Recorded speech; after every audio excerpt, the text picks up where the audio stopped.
WPBF 25 News.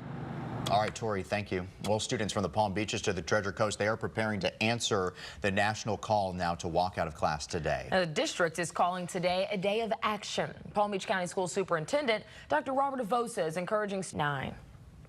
Up in Washington, a bill to help schools to identify threats and hopefully prevent further violence is now in the spotlight. Yeah, U.S. Senators Marco Rubio and Bill Nelson joined survivors and family members of the Parkland shooting victims in support of what's being called the STOP Act, Students, Teachers, and Officers Preventing School Violence Act.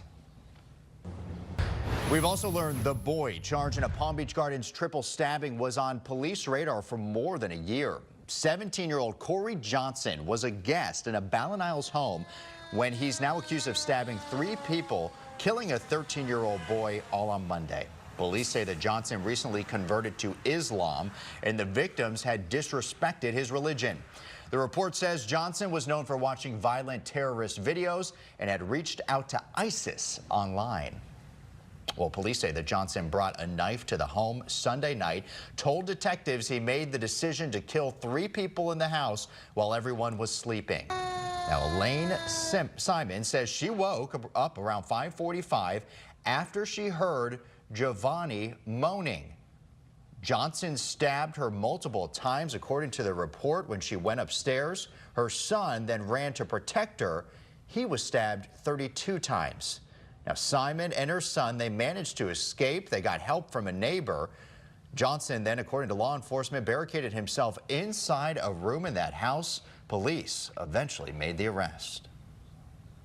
All right, switching gears right now to election coverage. Voters cast their ballots in several key races in Palm Beach County, the Treasure Coast, and we got all the results for you this morning. Local elections over on WPBF.com and also our WPBF 25 News mobile app.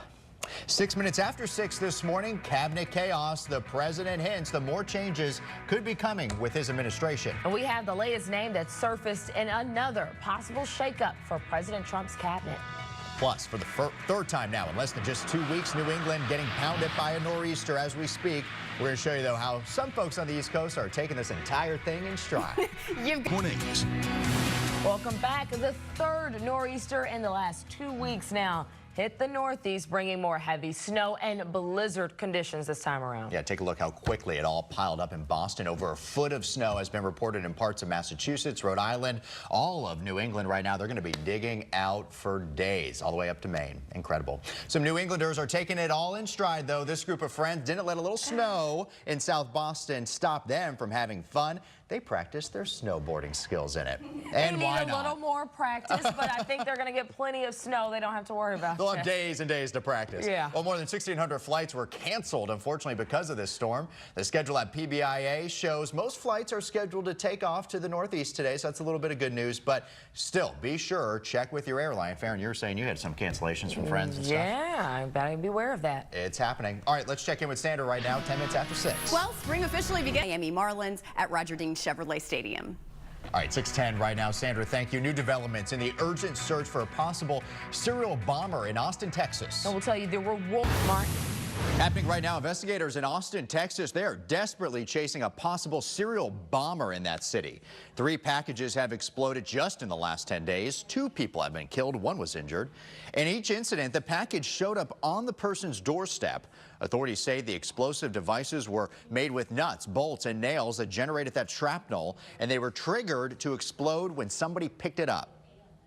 The fact that they have been able to not only build these bombs, but then travel with them and deploy them to the target locations without them exploding shows that they do have a certain level of sophistication. We have identified one of the victims, the youngest one, 17-year-old Draylon Mason, seen there, a dedicated student described as having a true passion for music. The reward right now for any information leading to an arrest has gone up significantly. It is now $65,000. Also, frightening moments for students and staff at one high school out in California. Police say they were called to Seaside High School just yesterday after a teacher accidentally fired his weapon in the classroom. Get this, while teaching a public safety class. Now, the teacher involved has been identified as Dennis Alexander, who is a reserve police officer. So, clearly this is an ongoing matter that needs to be investigated because we have to have a safe environment for our kids, and clearly in this incident, it was not. Scary stuff. Officials say one student was injured either by a bullet fragment or the ceiling debris.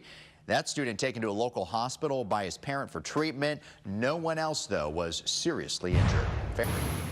Here at home, financial help is coming to college students affected by last year's hurricanes. Nearly $23 million will go to helping students in Florida, Puerto Rico, Texas, and the U.S. Virgin Islands.